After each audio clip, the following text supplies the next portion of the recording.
Good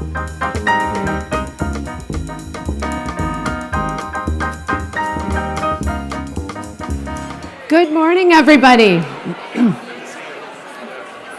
Good morning. I know a lot of people are still chatting, getting their food, but this is the 5-minute warning before we get started.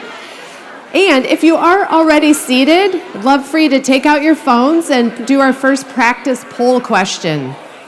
So up here on the slide, we have a QR code. You can either scan that with your phone, or you can go to the website up there. And the first poll question today is, where do you prefer your morning coffee from? So when you get in there, you'll have some choices: Caribou, Starbucks, your kitchen, the Metropolitan Ballroom. So get your phones out, do the first QR code, and we'll get started in 5 minutes. Okay, good morning. Thank you, everyone, for participating in our practice poll question. Did anybody else find it interesting? Over half the room prefers coffee from their own kitchen. I love that. And a lot of people from the Metropolitan Ballroom, so good answer this morning, too.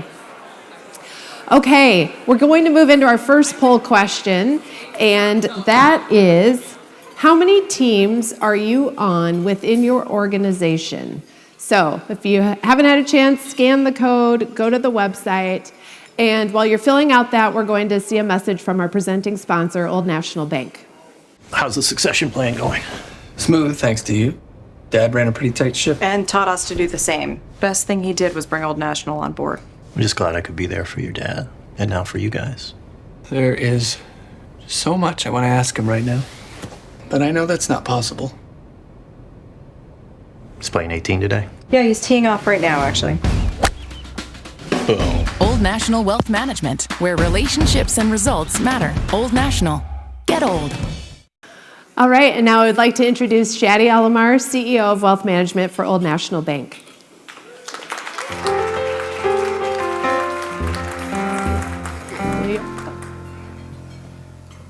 Thank you, Julie. Good morning. That was weak. Good morning. All right, much better. Today I was reflecting on a topic that Paul brought up to my team recently. Goodness and harmony. If you're a good manager, or if you are a good person, do you aspire to have harmony within your team or for your clients? That's an interesting question, right? And the reality is that not really, not all the time. So imagine if the difference between harmony and goodness for me is, do you like to hear what you want to hear or what you need to hear? That's the difference. If I go to my doctor, I need to hear what I need to hear. I would like to hear, eat more chocolate. I would like to hear, you know what, you should be drinking more. You'll be more fun. That's not what I need to hear, right? So as we reflect about how we help our clients when it comes to their finances, their money, the last thing we want to do is tell them what they like to hear. They come to us because we need to tell them what they need to hear, right? What they like to hear is go spend more money. What they like to hear is, it's gonna be okay, you know what, just party, don't save, or anything like that. So a board member was recently asking me, do we talk a lot about money when we help clients? And the reality is that we don't. We talk mostly about family dynamics. We talk mostly about dreams. But we tell them what they need to hear. You wanna be financially stable? This is what you need to do. And sometimes the conversation is not always fun, especially between family members. You can only imagine your family discussing money around table on Thanksgiving. That doesn't go well. And that's our job. So we have our mission at Old National to make sure that we don't talk to our clients to tell them what they like to hear. We're here to tell them what they need to hear and be with them on this journey. So I'm proud to be associated with goodness, but goodness means doing the right thing, telling our clients what they need to hear. So thank you, Paul, for including us in this program.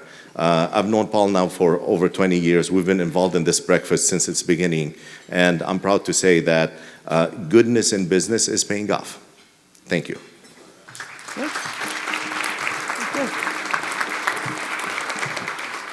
Okay, well, good morning. My name is Julie McDonough, and I am with Old National Bank, and I am excited to be one of your co-hosts this morning. And, I just wanted to piggyback on what Shaddy said. He talked about how we do that for our clients, but I can also attest, being a member of Shaddy's team in our wealth management group, that we do that within our own teams, too, and that we've built a culture where we can tell each other what we need to hear and ultimately have that amount of trust and accountability to create that positive environment. So, Shaddy, thank you for that. In addition to being on the wealth management team, I am the Minnesota market president, and so very excited to be here as part of Old National and being a presenting sponsor. Everybody that's here today is part of a dynamic force of leaders who are improving the way that organizations work and perform, because we all know that goodness pays. And this is where we come to learn to thrive together and to win together. So here's what you can expect this morning. Well, first, how many people are here for the first time? Okay, we have a lot of first-timers, so welcome. We're excited to have you here. So let me tell you a little bit about what to expect. We're going to have more polls. We're going to have every one of us individually complete our 7 F's wheel. Paul Batts is going to introduce our speaker, Archie Black. We're going to do a workshop to learn how we can all improve our team leadership skills. We're going to collect a significant amount of money that will be donated to a charity in one of our favorite rituals called the Bucket of Goodwill. And we're all going to leave here inspired to go back to work and radiate goodness today on this beautiful Friday. Before we do that, we have a message from our 7 F's Wheel sponsor, Irish Titan. Sláinte, we're Irish Titan. We take our commitment to building and growing e-commerce channels very seriously. For you Simon Sinek fans, we have a golden circle. Our why is business first, online second.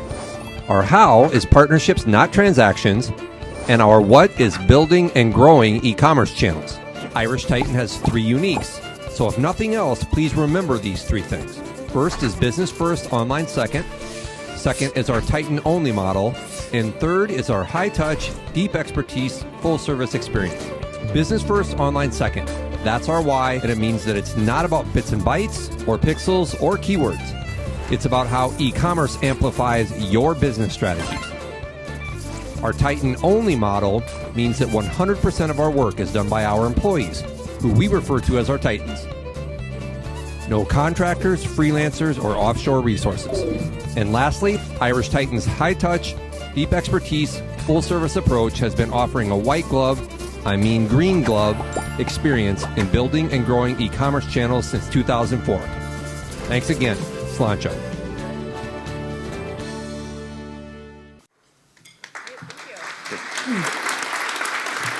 And I'd like to introduce Darren Lynch, CEO of Irish Titan.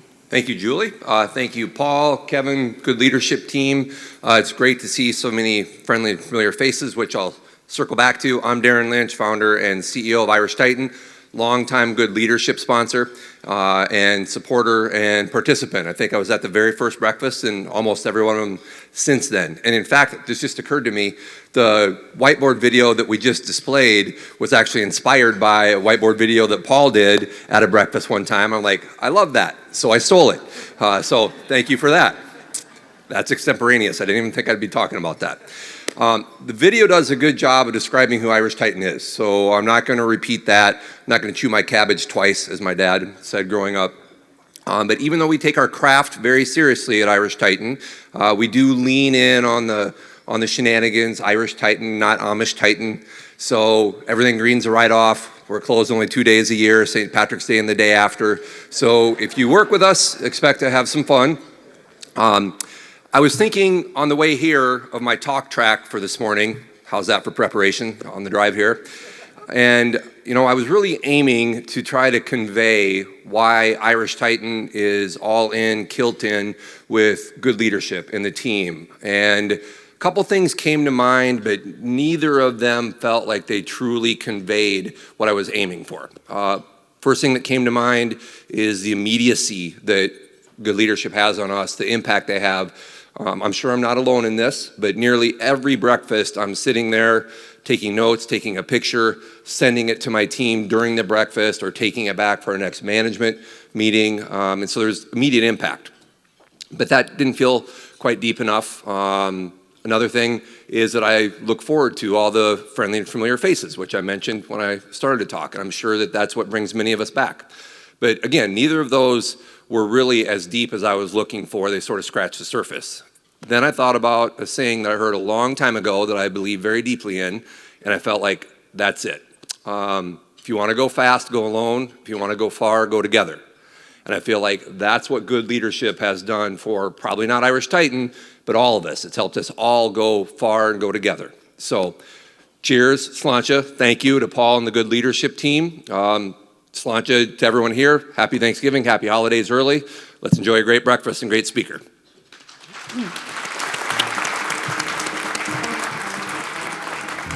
Every time I hear Darren speak, I think, I wonder how I get invited to the St. Patrick's Day party with the Irish Titan crew. Thank you. And thank you, Irish Titan, for sponsoring. Thank you to all of our sponsors that make this possible. A round of applause for all the sponsors, please. One of the things that really sets good leadership apart is our belief in data and how data supports the idea that goodness pays. With that, I would like to introduce the President of Good Leadership, Kevin Sensnig. All right. Thank you. Good to be back with you, Julie, and good to be back with everyone today as we wind up our fall series and prepare for our spring series and hear some good things today around goodness and leadership as we go forward. You know, at Good Leadership, we always remind you that we're an organizational effectiveness firm and we're focused on helping teams align and win together. It's really that together part that Darren just talked about. We go fast together, and that's really go far together, rather. That's a really good thing to be thinking about. Within that, we believe that goodness pays, and our vision is that this concept lives beyond us and even beyond our firm. And we do that by ensuring that all of our clients are not only winning in our marketplace, but they can unapologetically say that goodness pays. And I trust as you leave today, you leave that goodness in your heart and that belief in goodness paying as you go forward. Well, as Julie said, we believe in the value of data. It sets up clarity around kind of what we think, what you're seeing, and kind of brings that together for us. And so this morning I want to just remind us of what we looked at in September and October, and then we're going to collect some data from you today to add to this data set that we'll provide to you at the end of the series of breakfast this fall. So in September, we really were looking at how do we think about this idea of good leadership as a team sport? Do we see ourselves as really driving teams as a strong leader? They're going to do that versus the team. How do we think about our role in that as a leader? So we had some interesting data we collected. And again, we did some pre-polling outside of this room ahead of time. And then we compared that to how those of us in the room felt about that. Again, we come with this idea that goodness probably is a valuable thing. Does that change our belief? And you'll see a little bit of difference there, right? Outside leaders look at the team leader being the power, that superhero leader really driving the team forward. In here, we say it's the power of the team itself. Interesting, right? Outside leaders say, well, we're structural. We get the structure in place and people follow. Here we say we believe in relational component. 88% of people in the room in September said we're relational more than structural. Interesting, right? Power of goodness. And then last we looked at, are you using a team model for that? And those outside the room, 80% said, yes, we are. They're more structural. Makes sense, right? I want a model for this. Inside the room, when we're relational, we say, no, I don't need a model. We kind of know if we're doing well. We're going to challenge that a little bit today and have you think about what's the value of structure and relational elements. So how do we bring the two components? We talked about epoxy theory. How do we bring the two components of structural and relational together to really form that power in the team?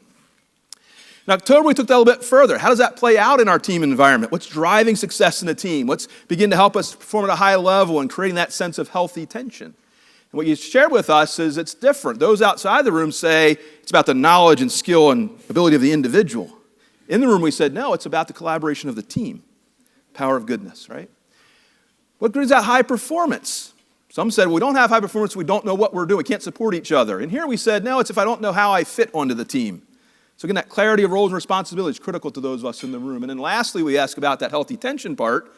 And you said, yeah, it's somewhat healthy, but maybe there's an opportunity to make it more healthy. And last time we talked about how to bring more healthy tension into our team. That piece that Chatty talked about so well a little bit ago, telling you what you need to hear or what you want to hear, right? Power in that. So let's move that forward and continue our thinking around this data collection piece. If you would go ahead and think about this a little bit. I'm going to have you, oops, there it goes. Before I say that, we believe that leadership is a plural concept. You've kind of proven that out in the data, right? Do we think about it as an individual component or a plural concept?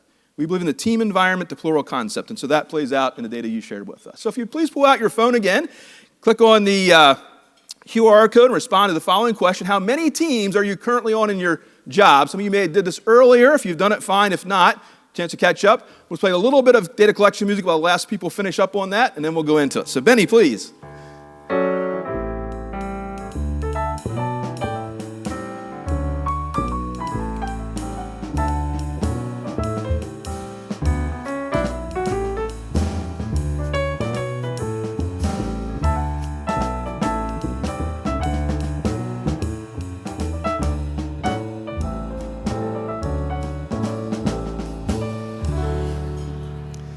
All right, excellent. Way to kind of help us pull our thoughts together there, Vinny. Thank you. So those outside there, the data we collected before the breakfast, we found that 40% of the individuals who responded said they're on 2 to 4 teams. Let's take a look at how that plays out in the room. So what are our results here within the room as we go? So, 50%, about 2 to 4 teams. So that seems like kind of the average number. We're on 2 to 4 different teams within our work environment. A few of them a lot more. Next biggest one's 5 to 7. That's a lot of different teams to be working through. And so as we talk today about the value of structural and relational components in a team, this is where it becomes very valuable. That switching time is tough if I don't know how to switch into those different teams. So be thinking about, how do I function the same or differently on these various teams? And that'll kind of lead into our workshop exercise a little bit later on this morning. All right. Our second poll question we want to get some data from you on today is, what do you believe gets in the way of team high performance the most? What's the thing that when it's missing keeps us from being successful? When it's there, it really helps us to be most effective. So is that alignment, the commitment, or the open accountability that goes into helping teams be successful? What gets in the way for most for you? A little bit of data collection music as we think that through.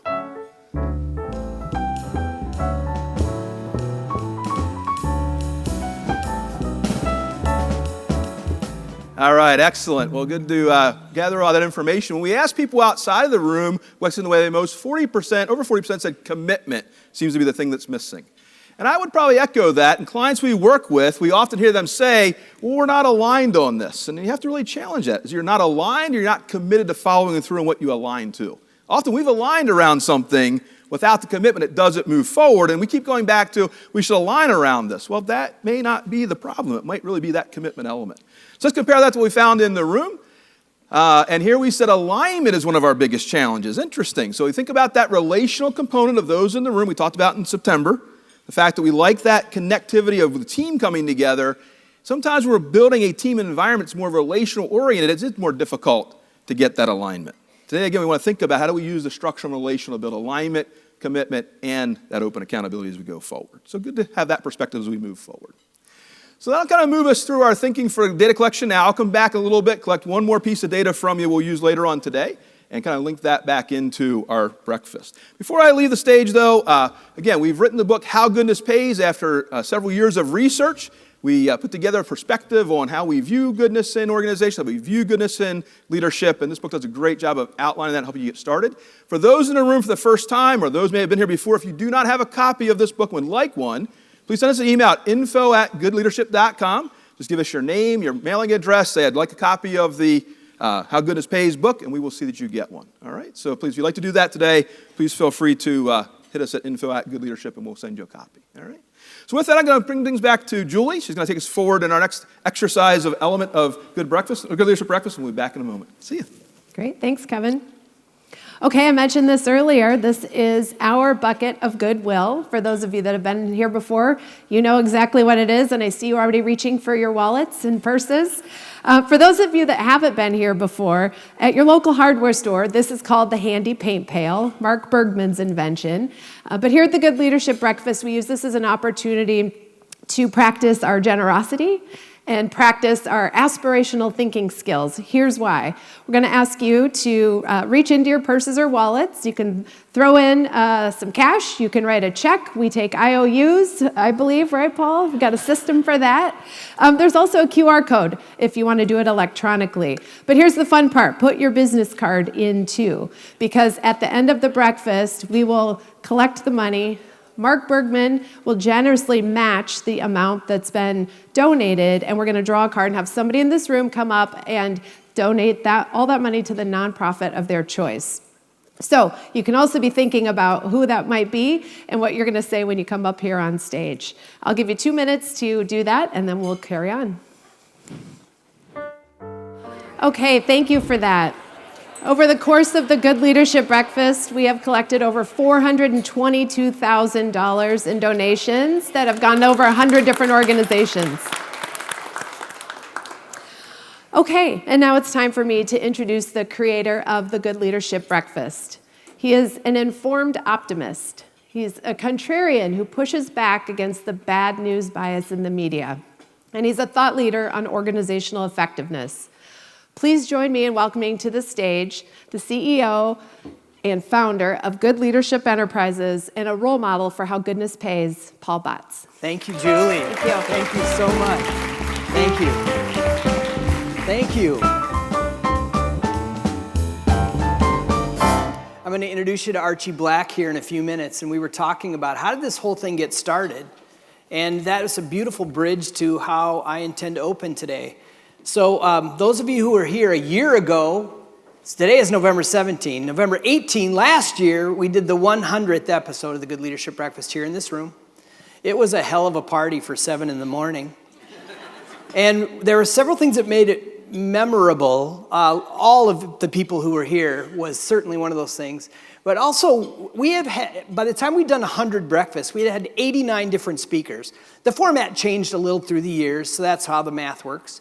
But 63 of those speakers were here in the room, filling this lower level. It was absolutely amazing. And this, we had them sign this. We had an intern who helped us figure out how to make November 18 National Goodness Pays Day in perpetuity. And so 63 of the speakers signed this thing. And tomorrow is November 18. So if you look into your LinkedIn feed tomorrow, we'll put a notice out there about how tomorrow, is National Goodness Pays Day, and we would really appreciate it if you liked it, commented, send it around, because our mission is to spread goodness. And that's one of the ways you can do that. So let's give it up for that National Goodness Pays Day, which is tomorrow. So today is our 106th Good Leadership Breakfast. We've been doing this for 14 years. And those of you who've been here at the spring series, I'm sorry, I forgot this. This is Jennifer Meister, who is showing this poster at the 100th breakfast. So shame on me, I got to advance my own slides. Here's the biggest trend we've spotted in 14 years of doing this. Most organizations now have made the mindset shift away from a traditional culture that's hierarchy, based on hierarchy and chain of command, where you get accountability through compliance and following the rules. The whole, well, my boss didn't tell me I can do that thing has kind of evaporated now, and we moved over into this model. Most successful organizations that we're working with are thinking about their organizations this way. We call it a goodness culture, and it's a collaboration-based environment where power is no longer condensed in the hands of 1 or 2 people. It's distributed to a whole bunch of people, and through that, it's a teams of teams environment. That's supported by that data we just collected there. And then accountability in this model, on the right-hand side of this slide, has to come from negotiating shared commitments back and forth. It's a powerful trend. I mean, if you think about it, who wants to go backwards to the other side of the model? It's just not very much an appealing idea these days. So what's fascinating about this, I think, is that we've really made this the focus of what we've been doing. Our spring series, we had 3 speakers, and we asked a bunch of questions like we did in this fall series, and we wrote this bright paper called Winning with a Goodness Culture. If you don't have this, just tell us, send me an email or info@goodleadership, and we'll send it to you. And it was foundational for how we carried out this series, and we're going to show you how it carries out into next year as well. One of the things that we've noticed is if you've made the mindset shift and you want to be thriving, there are 3 things you have to get right. The first one ties to the data we just collected. The teams at the top need to be aligned. And so we like to say it this way. All employees know this, that if the teams at the top are not aligned, then everyone suffers one way or another. And so having a process to know for sure that your teams are aligned is important. Second thing is the data we just collected about how many teams you're on. The organizations that have a consistent teaming methodology, They spent the time and energy training managers and team leaders to do things relatively the same way. It reduces the whiplash that people feel by moving from team to team. And then finally, this one is the most controversial. It's really important to understand, based on your strategy, which roles in the organization are absolutely mission critical. They have to fire on all cylinders, and you need to have A players there. Because when we get inside an organization and we interview, they will tell us exactly, immediately, who are the C players in the spots that are most important to their success, and they get ornery. So these are the 3 things we learned in doing the goodness culture research. Again, if you're interested in this, just send us a note. We'll send you the research we did from the breakfast and through our clients. So the next thing I want to talk about then is why we chose good leadership as a team sport for the fall series. This goes back to what Kevin said earlier about we think about good leadership as a plural concept, and we think the best way to judge the performance of any leader is to really analyze how aligned, committed, and accountable are the people who are on the teams. There's a signature story in this book, and if you don't have this one, we'll give it to you too. The generosity theme just continues. If you don't have this one, we'll give you one on the way out. Katie and the team back there will you just give us your card and we'll give you a book. The signature story is about a woman named Adriana. And Adriana was a very successful person in business on the East Coast. With some life changes, she and her husband had to move their family back to the Midwest. And she ended up joining a firm in her hometown where she had interned out of college. They were all excited to receive her back. But she brought this very hard-driving, we call it structural style of leadership from the East Coast into this hometown legacy company. And it didn't take very long before people didn't like working for her. We had to help her understand that there's a relational part of leadership that's equally as important as the structural side of leadership. And eventually they were thriving, but not without a whole bunch of hijinks going on in the organization. And to explain some of the things that we had to help them do, I'm going to bring Kevin back up here. We've got another poll that'll round out the 3 questions we're asking today. So Kevin, I'm going to advance the slide, and you can tell us what we're going to do. All right, so again, if you would just pull out your phone, go ahead and click on the QR code or go to the website. Respond to this item. How many teams in your organization are externally focused? Externally focused. Often we think about commercial teams being externally focused and everyone else is kind of internally. Is that how it works for you, or do your teams really think about that outside part? So a little data collection music as we're thinking about that, and we'll be back in a moment.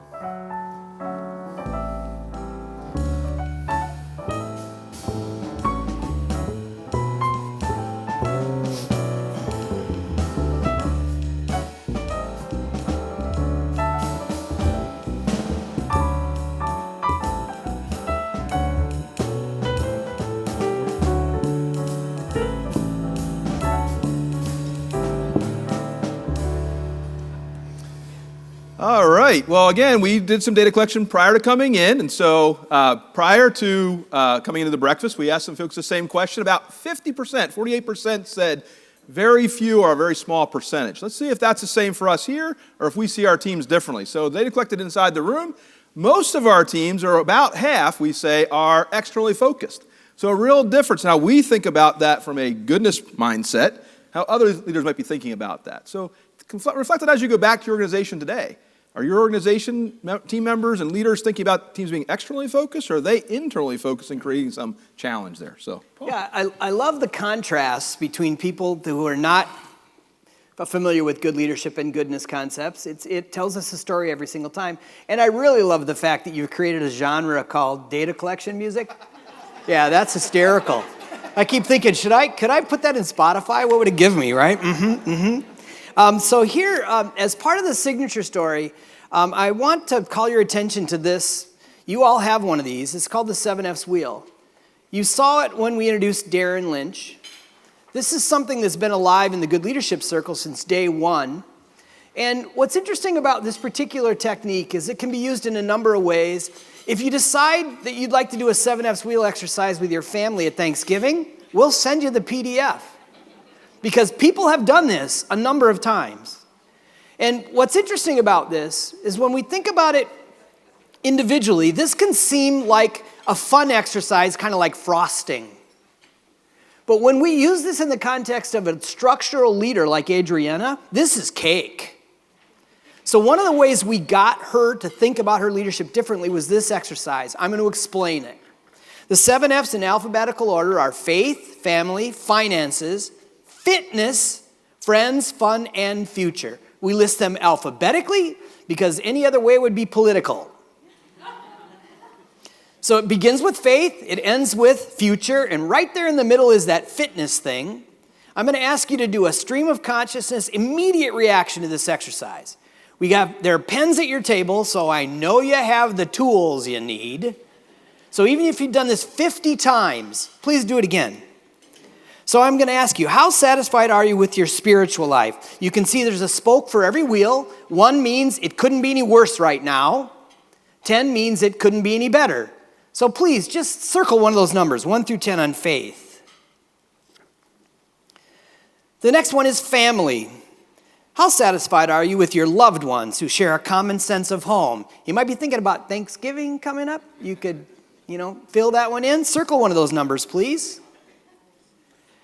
Finances. It's important that you listen to the definition here. How satisfied are you with how your money funds your priorities? It's not a question about how much you have in your pocket or your portfolio at this moment in time. Fourth is fitness in the middle. How satisfied are you with the health of your body? If you're on the whiskey and chocolate diet that Chatty was talking about, maybe not so good, huh? How satisfied are you with the health of your body?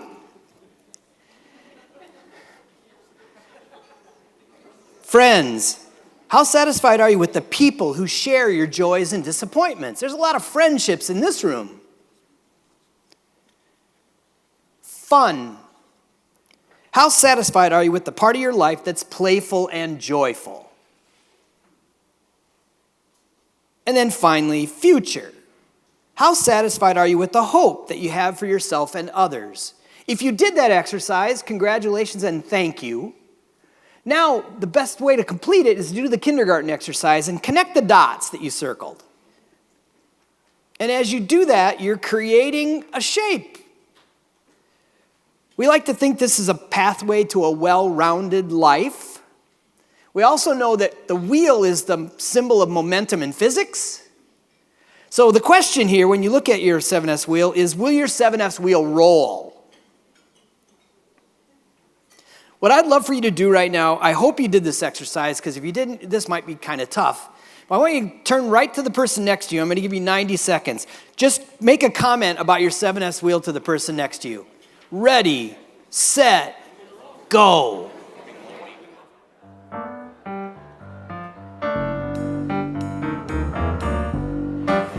This is the hardest I have to work all day, is to figure out how to get you back out of your 7F's wheel conversation.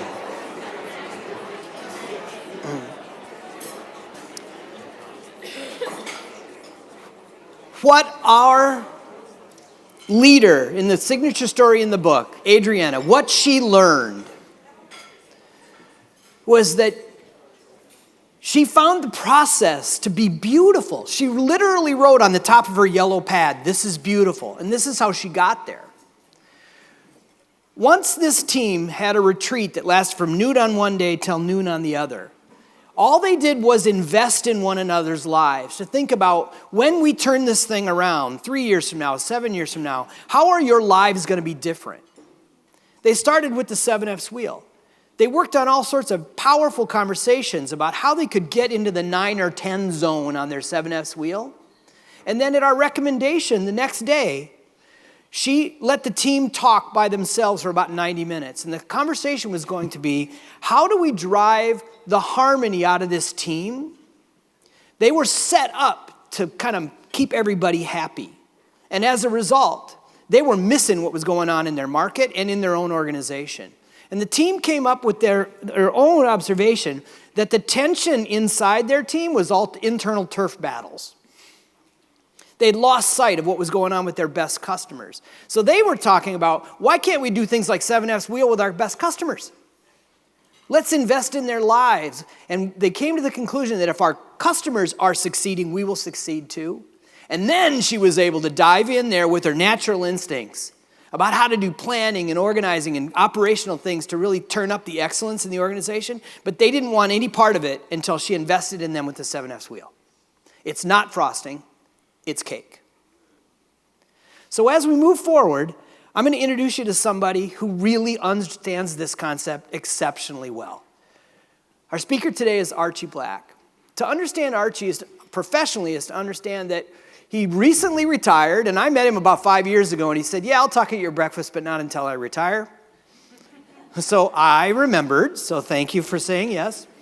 SPS Commerce, I'll have him tell you a little bit about it. It's a fantastic organization. There are many SPS Commerce people here in the room today. Thank you for being here. They're a top 1% of the tech companies on NASDAQ.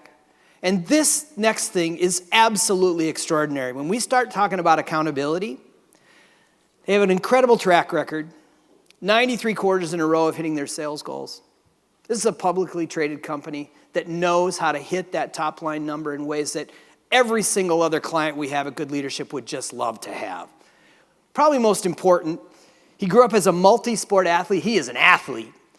And he's raising 4 boys. They love family travel. He was just telling me about their ski place out west. And he has a real passion for literacy, which I'm sure he's going to tell us about. Please join me in welcoming Archie Black.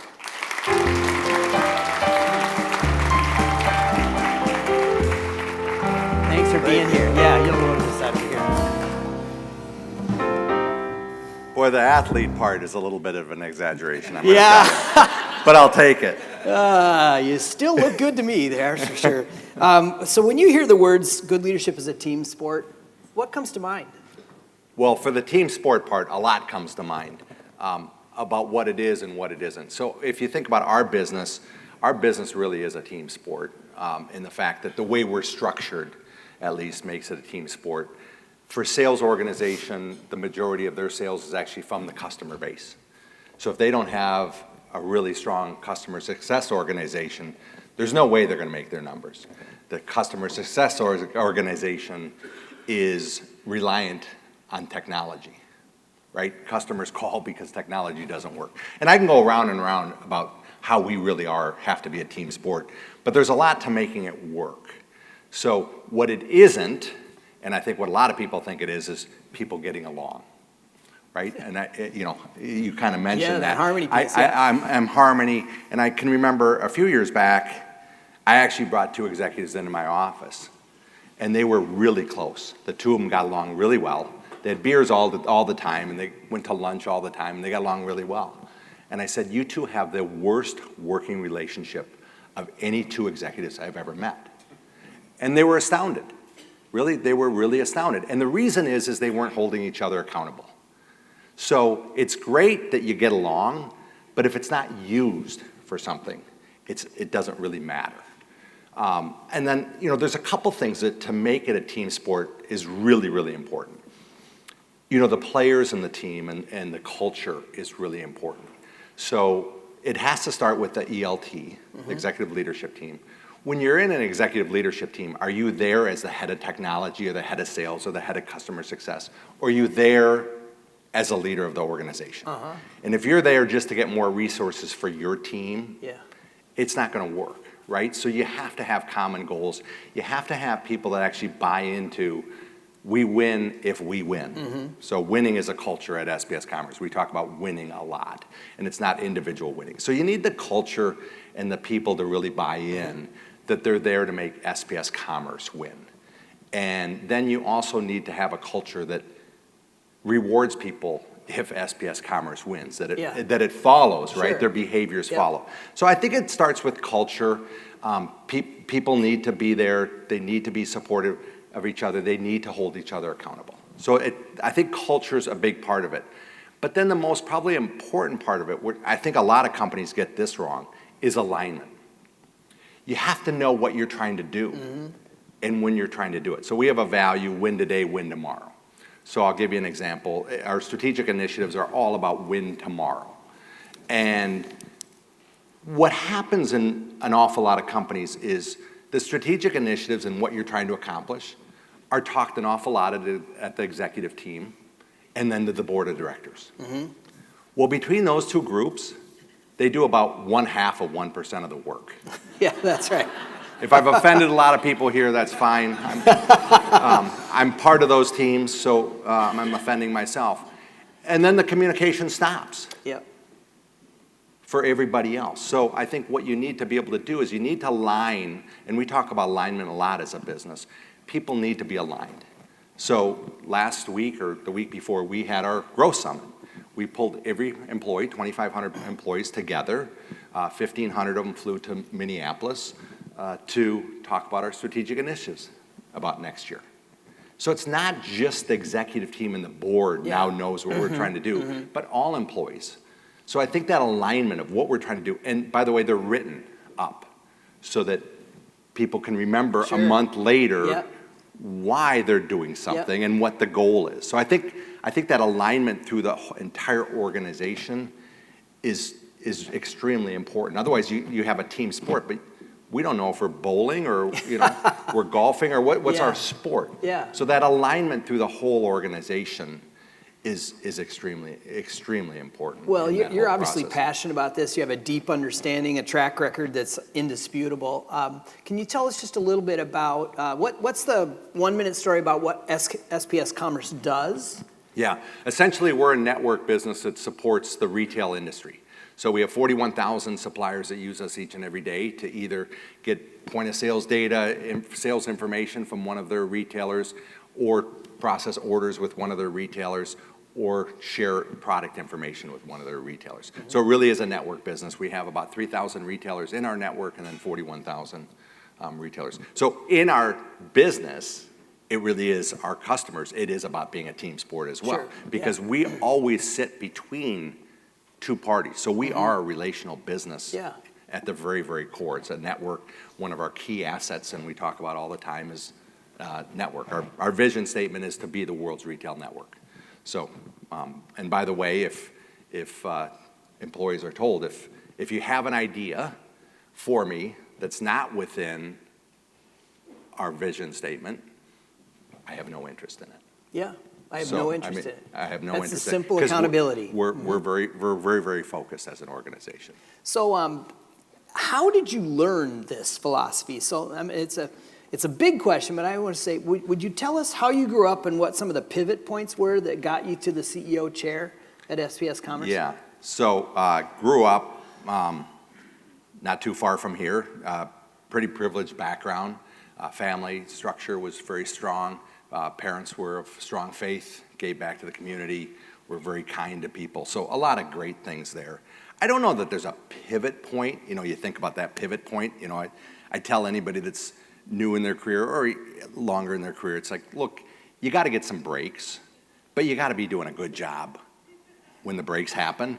And the door is not always not going to just open for you. You do have to sometimes knock on the door. So there's a lot of things there. But I would say probably the biggest thing and the reason why I've been able to stay as the CEO of SPS Commerce from basically a bankrupt company to a company worth $6.5 billion is because I think it's my ability to learn from those around me. We brought in, and you're seeing some great talent here from SPS. We bring in new talent, we develop talent, and the ability that they bring that in. So I didn't sit in my office and go, I got this great idea. We've evolved it over time and at the appropriate stages. Obviously, we were very different when we had 75 people than when you have 2,500 people. So I would say that's the biggest thing, at least for me, is just the learning from those around us. And I can, you can rattle off stories as we brought in different executives and what they brought to the table and new thoughts they brought to the table and how they've helped us evolve it. So you said when you entered in, it was basically bankrupt. What did you do over the first, let's say, 18 months? Yeah, I would say the two things we got focused on, which are our first two values, is we got very focused on our customers and what we were going to do for them and what we weren't. Right? So you can't do everything for everybody, and if you try to do everything for everybody, you tend to do it very poorly, right? So we got really focused on our customers. We got very focused on our employees. although we had to do some pretty massive layoffs at the time. Basically, the layoffs were in order so that you could make the next payroll. This was not to maximize your next bonus or anything else. It literally was, if we don't do layoffs, the cash in the bank is not going to make the payroll. So that's the way we operated for a long time. I mean, for a number of years, my Monday morning involved sitting down with Ann Ducatelli and figuring out which bills we were going to pay. And you look at it, and you got to pay, certain bills you got to pay. You got to pay payroll. You got to pay the phone bill because they can cut it off, and then your customers can't reach you. So, that was kind of the early days of the business. But we had to do some hard things. But we really focused on our employees at that point. We have never done a pay freeze. We've never done pay cuts. It just doesn't work as a business. So a lot of pressure during 2001 to do that, 2008, 2009 to do that, even during the pandemic to do that. So we've been very focused on those two things. And usually if you get those two things right, it usually works. What do you find to be the most fun? Let's go back to our 7S wheel. I saw you doing that exercise down there. So what was your thoughts on the 7S wheel about? What's the most fun part about? Well, you just recently retired, so I can't say about being CEO. Yeah. But obviously there was a big source of joy in that. What was that for you? Yeah, well, first off, winning is fun. And if that's because you're posting good results or you have great people or people are being promoted, there's a lot of different ways that you see winning within the business. When you hire a new great executive, there's a number of people here that actually started out as individual contributors and are now VPs with 300-400 people under them, have huge jobs.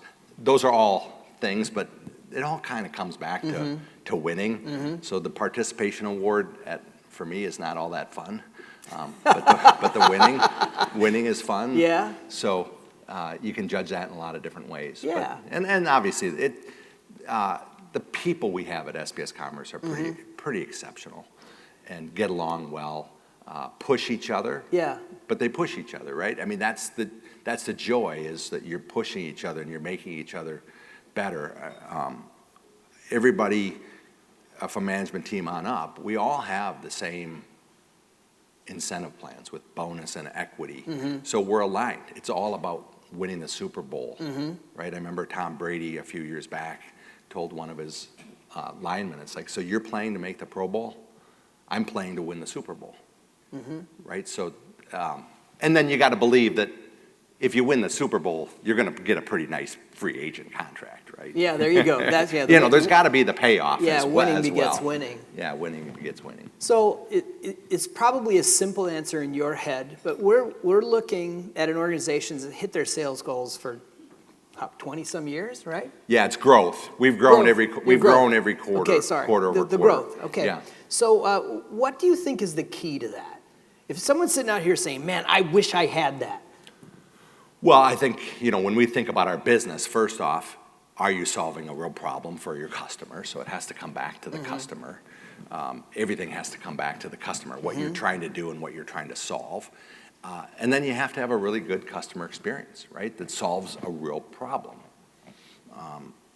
And if you do that and you have a large enough total addressable market, I mean, we talk about this every day. We have an extremely large total addressable market. If you don't have a large total addressable market, it can become really challenging. But if you have a total addressable market that's large, you have a product that will actually solve business problems, not cool technology, but solve business problems, and you understand those business problems so that you can solve them for the customers. That it comes back to that. And then, I think there's a few things we do, I think, exceptionally well. One is training people. So we spend an inordinate amount, I would guess more than most companies, on educating and training our employees. Well, I'm going to jump right there. I knew you were going to say this, and so we discussed success habits. We do this with every one of our speakers, and one of the ways we arrive at the success habits of people like Archie is he gives us the names of some people in his organization, and people from our team do an interview. And we ask a whole bunch of questions to help figure out if they were going to be Archie someday or go somewhere else and be, what did they learn from this guy that they consider to be his success habits that they would repeat over and over and over again because it really works. And the first thing we learned about you was that you really do put people first, and that means training and education to you. So we will talk about your literacy passion here in a second. Well, can you focus this in on the lens of making sure SPS is successful? Yeah. So, I mean, when we think about it, our employees really need to understand our business. And to understand a business, you need to understand your customers' problems. So one of the things we actually have is we have a mock distribution center in our facility. So every employee can go through training as to what the life of a customer is. Because if you don't know what the life of your customer is, I don't know how you solve their problem. And if you start moving away from the customer, you're not gonna get anywhere. So, we want to develop talent. So I would tell you our sales organization, our customer success organization, our technology organization, the training and people development resources that they have is pretty excessive. And, if you believe that great employees are going to be your competitive advantage, everybody says that. Yeah, we hear it a lot. We hear it a lot, and then you go, okay, what were the actions? What were the investments you made? Yeah. Well, none. We were just hoping that it was going to happen. Right? Yeah. And that usually doesn't work. I had a boss one time, somebody used the word hope to him. They were hoping to do something. He told them hope was for losers. And he didn't want hope, he wanted action. Yeah, or Vikings fans, right? Yeah, Vikings fans. So you need to invest in your employees, and you need to make sure you're continuing educating them on the customer, on different practices. So it's something we believe, it's not just for goodness, it's a selfish proposition. If you're going to have somebody... for winning. Yeah, it's for winning. If you're going to have somebody that's an entry-level person, they're going to become a VP someday, that doesn't, it's just not going to happen. It's got to be very intentional. So the second success habit is stay focused. Don't do the things that don't fit in the bullseye. So can you tell us a little bit more about what that means and how you do it? Yeah, I mean, we talk about this a lot as a business. I'm very focused as a person. I have a small little secret. My login is always my top priority. So I always have one top priority. And so people are always a little bit interested what my login is, because if it's third department, it might not be the best thing. But usually we're very focused. But so we have a vision statement that is to be the world's retail network. Yeah. So a lot of people come up with ideas on how you can make a lot of money and how you can do things. If it's not within our vision statement, one of the first things I say to our new employees, we have an executive donuts with executives, breakfast with new employees. I tell them to make sure they understand our vision, mission, and values of the business, and they should know our strategic initiatives. If they have an idea, I'm open to it. If they have an idea outside of the vision statement, I have no interest. None. Zero. We're not discussing it. That's what we do. We have a $20+ billion market opportunity. We're a $550 million business. I can grow another 30x doing what we're doing what we're really doing well. So I get bankers all the time come into my office and they go, if you do this, it's a game changer. And I always have a little response that they don't like. I say, okay, so you're telling me I don't want to do it because it's a game changer. We're winning the game. Yeah, we're winning already. Why would we change? I mean, who wants to change the game when you're winning? So we just stay very focused. I think people that succeed are very focused. We have 5 strategic initiatives at the most. Usually 1 or 2 are the most important. People know what they are. And you'll see in life that if you try to do 20 strategic initiatives, you do 0 of them well, you fail in all of them, and you don't go anywhere. But if you do 3, 4, 5, and you crush them, and you actually move the ball forward, you do really well. So just everything we do as a business, we talk about focus. And it just makes things work. It's refreshing because that's usually the first value proposition that we provide to our clients when they're struggling is focus. Yeah. So the last thing is stay calm When did hard become bad? Yeah, no, I heard somebody say that hard is not bad. Hard is great, right? I mean, hard things are fun. Solving hard problems are fun. Doing something that's hard, that means you're doing something that other people aren't doing. Our business is hard. If our business wasn't hard, we'd have a ton of competitors that would be outperforming us. We don't. If what we're doing for our customers was easy, our customers would do it themselves. Yeah, sure. Right? So, you know, you just, as the leader of an organization, there's a lot that comes at you. And you do need to just stay calm and sort through it. And if you run around as a leader with your, like a chicken with their head cut off, it just doesn't work very well, because you pivot and everybody else is still running around, right? And then you're calm. So I think just staying calm. Now, I'm an optimist, and people around me know I'm an optimist. So when I hear problems, I view it as we're winning, we're doing well, and there's something we're not doing very well. So if we do that better, then we're going to win by more.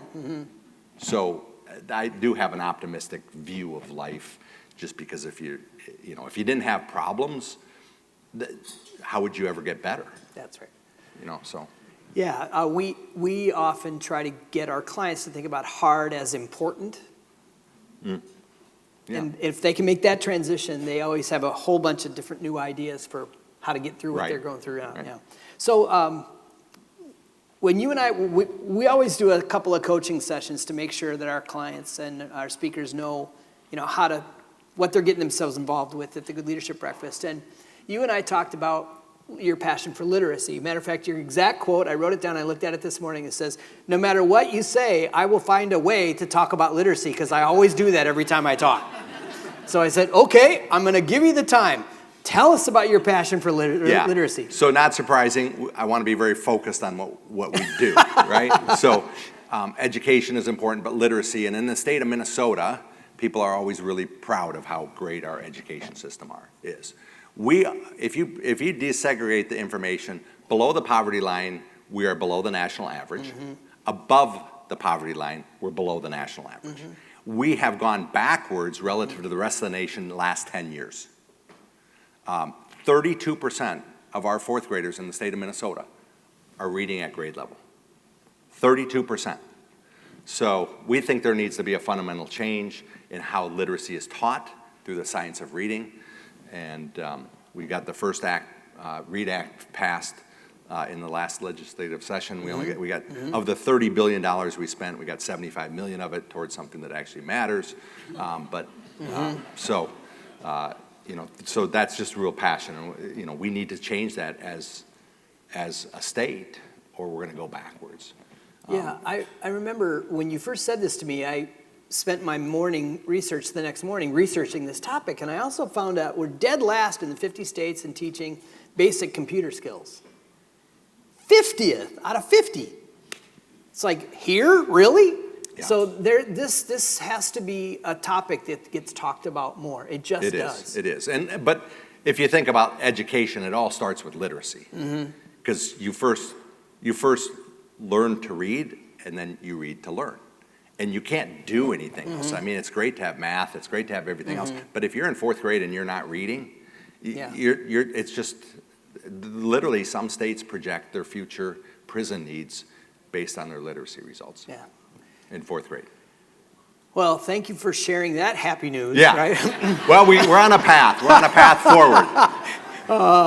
Well, now I want to invite Kevin back in. Kevin has a workshop planned. Those of you who've been Good Leadership Breakfast fans, you know that we make you work a little bit. So, Kevin, what was your observation? Do you have a top of mind of what you learned from Archie? And then will you get us into the workshop? Well, Archie, I appreciate everything you shared, but I really like that last comment around hard is not bad. And I think sometimes we think about teams and working in teams, it gets tough sometimes. And do we lean into that and say, how do we rally the team together and move through that? And that healthy tension moves us forward, or we say, no, I just want it to be in harmony. I want it to feel good.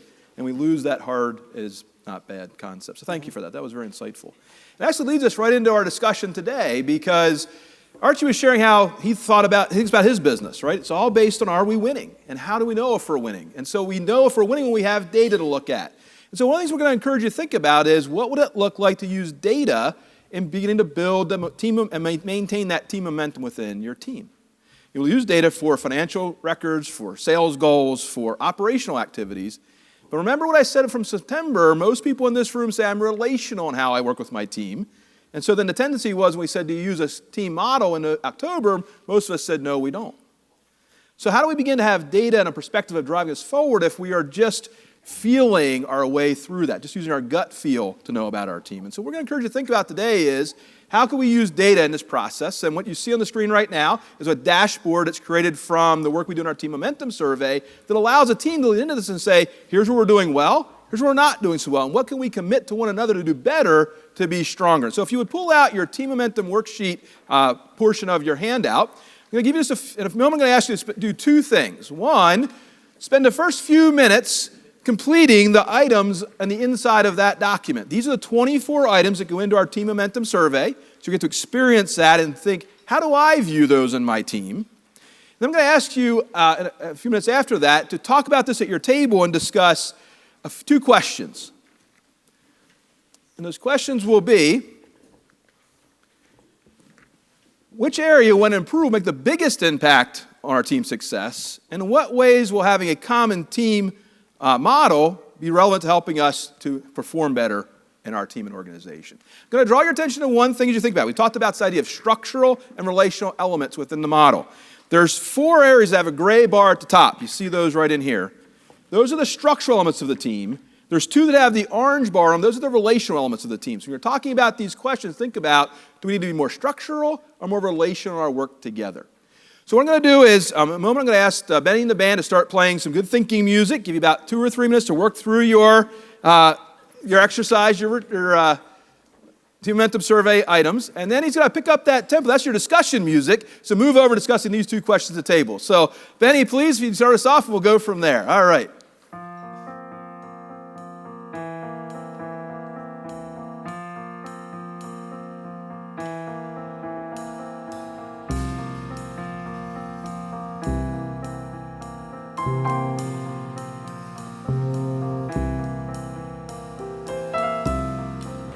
All right, excellent. Well, I'm going to pull you back in. Now, it's my hardest part of the day is getting you back from the workshop conversation. I will say, as we always talk about, this is never fully satisfying. We'd always like more time to do each part of this. But it kind of gives you a little taste of how we think about this with clients, how they work through this process and begin, again, to use data thinking about their team.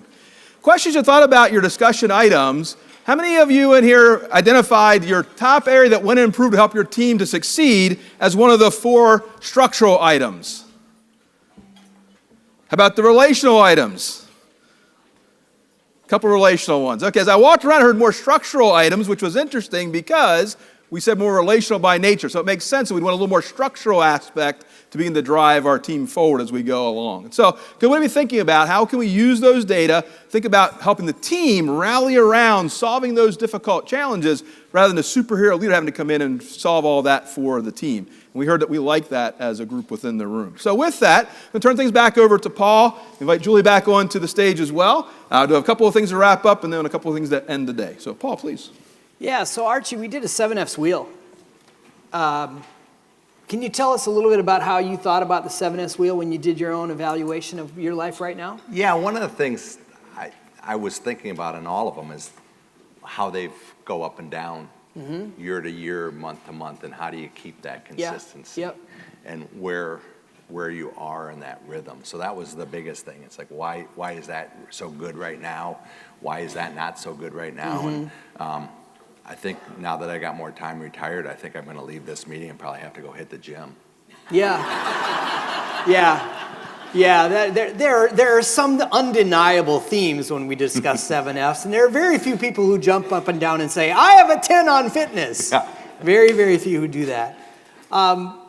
There's always one question that we ask people who are speakers at the Good Leadership Breakfast. It's our signature question, and this is a chance for you to tell us a story if you want. The idea here is we want to know, how do you know for sure that goodness pays for you in your leadership? Yeah. Well, one of the things, a couple of things. One, at the end of the day, tell people you got to look in the mirror. And that's, if you pass that test, you're fine. Right? That's what what is the most important. Now, you can kid yourself and you can go, fitness is pretty good. Yeah, that's right. Yeah. But you need to do that. But I'm a little bit, maybe I'm blessed, maybe I'm naive. Every time I've ever done the right thing without a plan that it's going to pay off, I've always been rewarded. One story I've shared in the past was, this is probably 2016, we bought a company with an office in Kyiv. So we actually have an office in Kyiv and are supporting our 98 employees there. But when I went there for the first time, as I was driving to the airport with Yuri, who was running the office, I hadn't really talked about how much our employees make. And I said, well, how much do we pay an entry-level person? And he said, well, when the entry level's $400 a month, he goes, it's a lot cheaper to live in Ukraine than it is in the U.S. $400 a month to start, and then they go to $800 after 6 months. And I thought to myself, wow, $400 a month. I said, how do you live on $400 a month? And his response to me was, you don't want to know, Archie.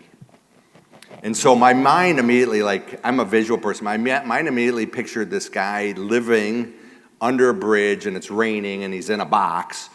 And then there's a newspaper story that says I got a bonus and the stock appreciated. And my mom and my wife just pounding the crap out of me. Like, you're doing that based on somebody. So what we ended up doing was I said, as of Monday, I want everybody paid $800 a month. Right? I'm not going to have people that can't live on what they make, and we didn't have that many people. But I think we've built a great culture, and it actually was an accelerator of that great culture. We became a recruiting favorite. I mean, when you're paying double the market and you're actually going to treat people like human beings, and others don't, it's like, that's nice when that's your standard. We're going to treat you like a human. And nobody else is. I mean, so we ended up, I think, getting really rewarded. And we built a great office over there. So it wasn't an intent of we'll get paid back on this. It was just, to be honest with you, it was more fear of if my wife and my mom ever found out, I'd be in trouble. Yep, the greatest motivator of all time, right? Please give it up for Archie Black.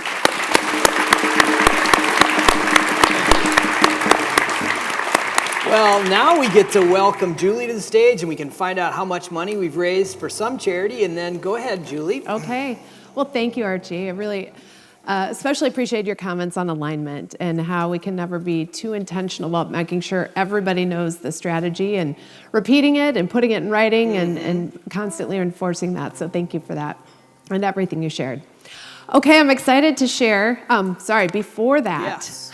Archie, we have $1,000 from Old National Bank as an honorarium for you being here this morning to donate to the charity of your choice. Where would you like that to go? To serve Minnesota. They are building, one of the things they're building is Bridges to Read, which is a curriculum for students to be able to have a curriculum using the science of reading. And we just, at Minnesota Business Partnership, we just recognized Monroe School. So if you go to Minnesota Business Partnership, there's actually a video. Monroe School started using Bridges to Read and Science of Reading, and they've broken out from the Anoka County compared to their other 24 schools. So let them continue to do their work on literacy. Fantastic. Thank you. Thank you. Yeah, absolutely. Okay. Thank you for the $1,000. You're welcome. Excited to share. Money raised this morning was $1,938, and with the generous match, $3,876. So Archie, will you please draw a business card? It says Archie Black. No. Can't just make it up. I forgot about the glasses. Yeah, I need glasses. Amanda Patterson. Where's All right, Amanda? Hey!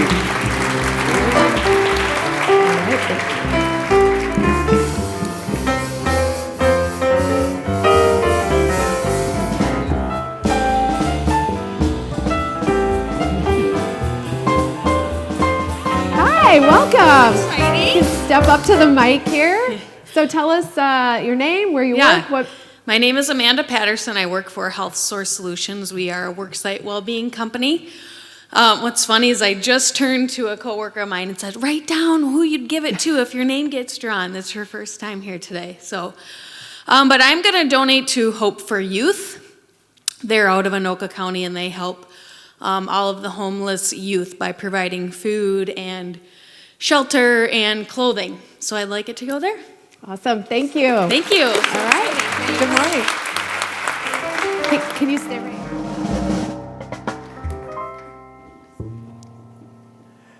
Well, we started our day talking about how last year was our 100th episode. And, we're looking up into the future. And we know for sure, with the generous support of our presenting sponsor, Old National Bank, that we'll be back next year. And as we talk about what we're going to do next year, I want to make sure we remember the people-centered approach that we heard from Archie. 3 success habits. 1, people first. Invest in training and education because it matters. 2nd, stay focused. Don't do things that don't fit in the bullseye. You saw me taking notes. I drew a bullseye. I was trying to think about what are we doing that doesn't fit in the bullseye at Good Leadership. And then finally, stay calm. When did hard become bad? I just absolutely love that. So maybe these ideas will help you lead your organization a little bit differently on Monday. Our spring series. We actually have our speaker for February in the room today. Rod Young, you want to say hello? Stand up and wave, please. So, yeah. Like many of our speakers, they show up to figure out what they've gotten themselves into. Mm-hmm. Yeah, so let's hope we see Rod in February. Huh? So following Rod is going to be Jeff Augustine. He's been a client of our firm for many years. He's the Vice President of Global Business Solutions. That includes the innovation group at Merck Pharmaceuticals. And then Chris Fortman. She's a terrific personality and a great leader at the Minneapolis Heart Institute Foundation. Yeah, there you go. They're back here. So we're going to focus our conversation about celebrating the magic of managers. What we're learning is that managers have kind of been forgotten in sort of business science and certainly in organizational effectiveness as the leadership development movement has become so popular. I mean, we're probably guilty at Good Leadership, right? We talk about leaders, but what we're learning now from the pandemic and from work from home and the shift to the goodness culture is manager consistency is really important to the success of organizations now. And our prediction is that the next 10 years are going to be a golden age of managers. And so we're going to start talking about that next spring. And which also leads me to, I'm going to remind you where we started with my comments today. I think that this is the most profound context change for what good leadership means in my lifetime.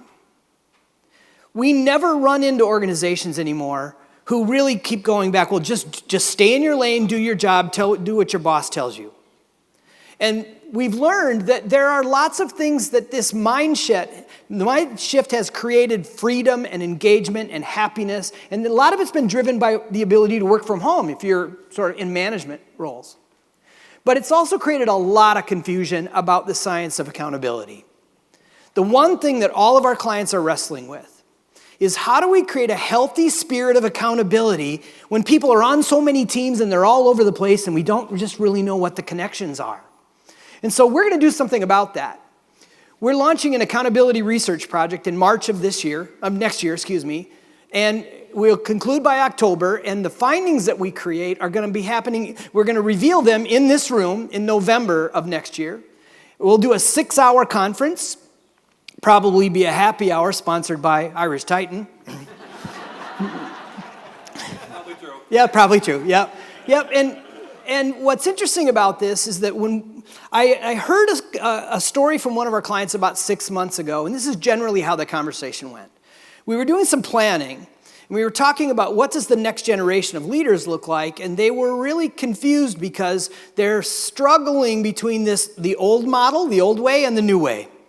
And he said, we're really suffering from accountability identity crisis. If you take out "you're fired" as part of the accountability matrix, they're wondering, what does it really mean? Especially towards the senior levels of the organization. And this is how he explained it. He said, we're doing really well on the things that are on people's to-do lists. The things that they need to do today for somebody that is immediately responsible for them or their customer or something, direct line to their to-do list. And they seem to be getting really good accountability on things that are important to the C-suite, where you'll get a chance to work on something and present up here. It's good for your career, good for your visibility. Those two things seem to be getting done. But it's this stuff in the middle where you're supposed to collaborate with value-added things, with people that you maybe don't work with on a regular basis. That's the stuff that they're lagging in. And the more often I've been talking to people about this, people are saying, yeah, that's us too. So what we're doing is launching this research project. And the idea here is that we all know nothing significant is ever happening alone, right? We really need your help. We need your ideas and we need your involvement. We're doing what we call a shared investment model. You could say it's called crowdsourcing if you wish. But normally projects like this are done by universities.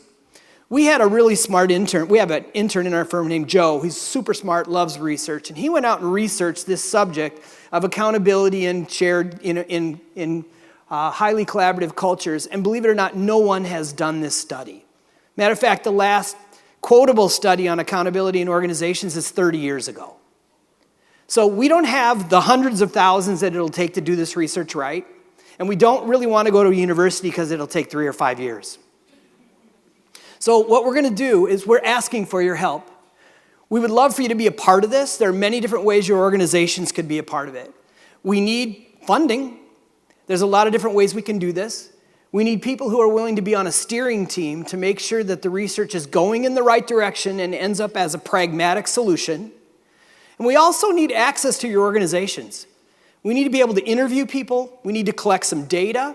And I think we're going to turn some heads when we talk about this in February. We have a really powerful research hypothesis. I want to share it with every one of you. Current people that have said they're going to help here, our friends at Old National Bank, the Chicago Bears, Irish Titan, our friend at Merck GBS, and one of our largest clients, Restech, who's out in Pennsylvania. This is about 30% of what we need to pull this off. So if this sounds at all interesting to you, if it sounds familiar, this scenario, please identify yourself. You can send me an email here at paul@goodleadership.com, right here. Or you could talk to Kevin on your way out the door or come and see me. I'm more excited about this project than I've been excited about anything since we did the original How Goodness Pays project. So with that, I just want to say thank you. No one in this room is here unless you were invited by somebody. Thanks for saying yes to that invitation. And then those of you who are inviting, we hope you'll keep inviting. Because we believe we're onto something here with this accountability research. We think it connects directly into goodness because the definition of goodness is when people thrive together in a culture of encouragement, accountability, and positive teamwork. Accountability is the glue. So with that, you know how I feel about this subject. We think the highest compliment any good leader can ever get is you radiate goodness. So the question today is, are you ready to radiate goodness today? Yes. We're not going to see each other for 3 months. Are you ready to radiate goodness for 3 months? Yes. Thank you so much. Have a wonderful Thanksgiving.